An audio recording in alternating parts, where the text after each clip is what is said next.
It's a winning day on Wall Street. In fact, every single sector is in the green. I haven't been able to say that too often lately. Eddy Gifford, wealth advisor at Tactive.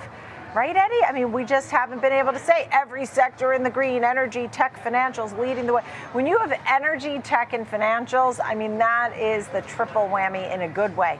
That just has the market take off. So today is the day for winners on Wall Street. Your thoughts in the big picture, you know, is this sort of just a little bounce back? What does it tell you for today? I mean, I know it's still a down week. It's still down week. I mean, it's a down week because of the gap down, though.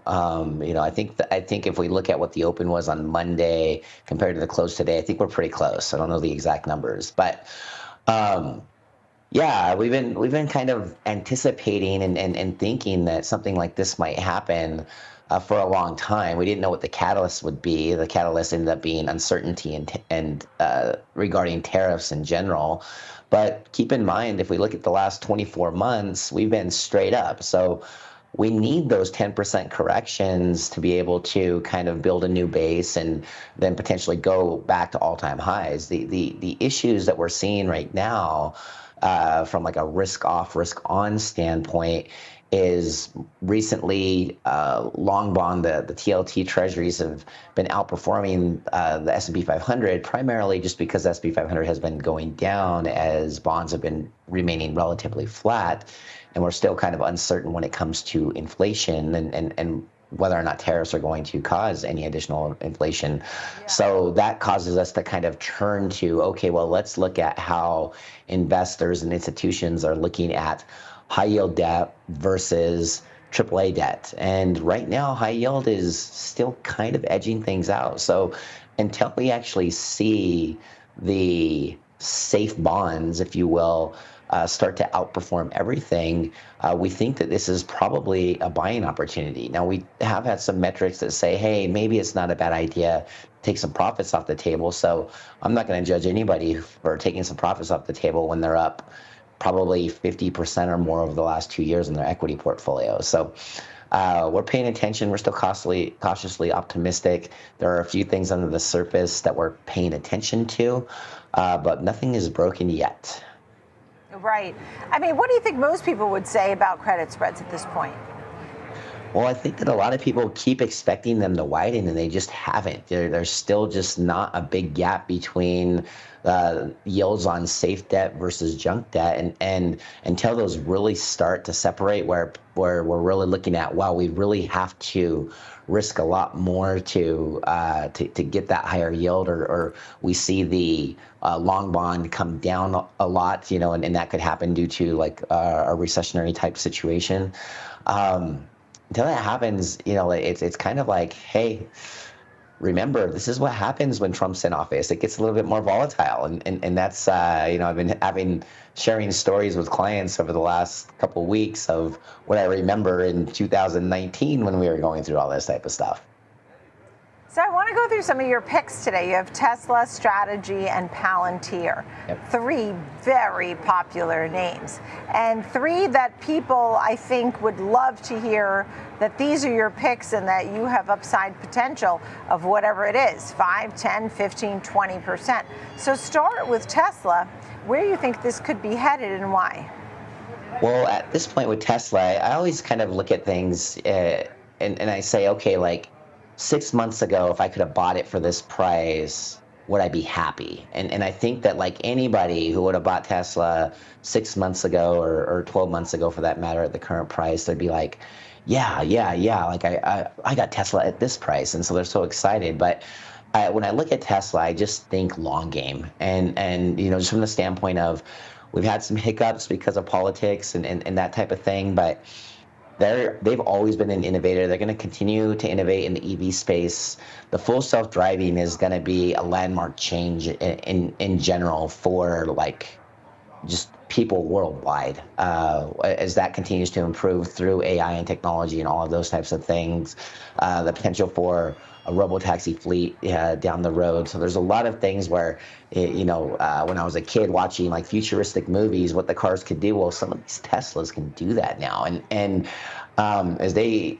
today is the worst that it'll ever be for that type of stuff. So long game here, I really like, of course, over the next 6 to 12 months, I think it's going to continue to be volatile until Musk kind of finishes with Doge and says, okay, I'm going to come back over and focus on Tesla again. And so we look at, dips in Tesla's buying opportunities, or we look at this as an opportunity to dollar cost average into a position. But I do not think that anyone is going to be unhappy in 10 years or even 5 years for that matter if they bought Tesla today. Okay, so it's more of a long-term play. It's at 251 today. How about you take a look here at Strategy, formerly MicroStrategy, and it's had a very extremely volatile few months. Some of your thoughts?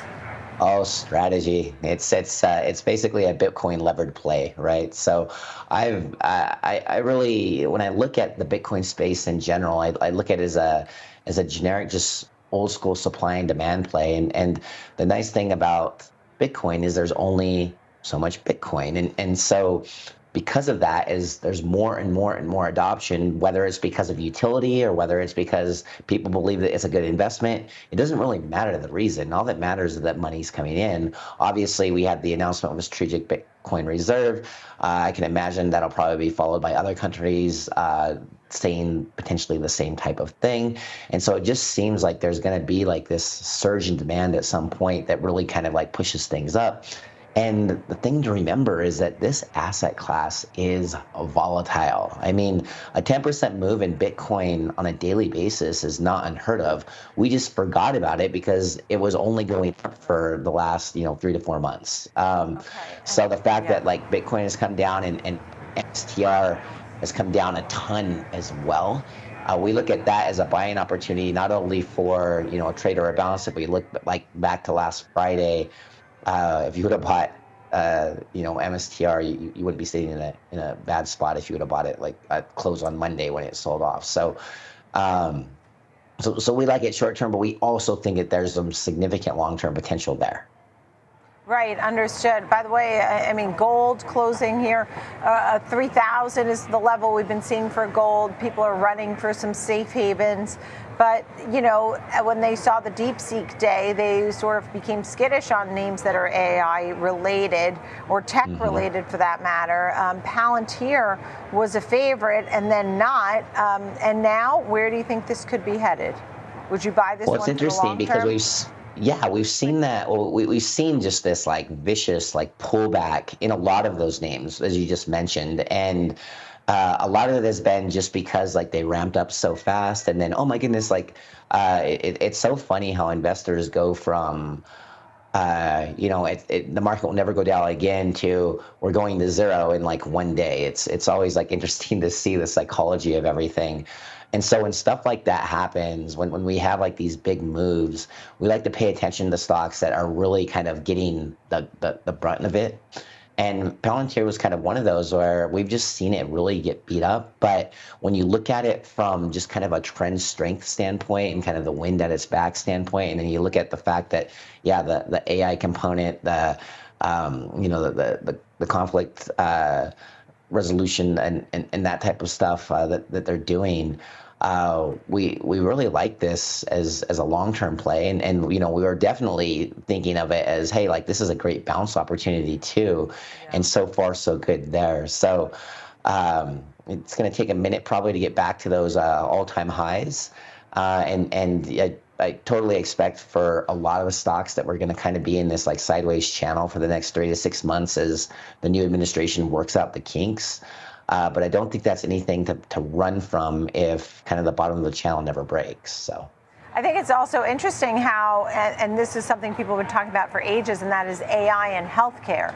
And they are now really delving more into that because I saw some headlines today that the shares were also rising on the AI healthcare lab launch and 6 new customers for its manufacturing products. So that's also good news for a name like Palantir. Eddy Gifford, great to see you of Tactive. Thank you for bringing us the names that you brought us to today. Appreciate it, looking at Tesla and Strategy and Palantir. Thank you.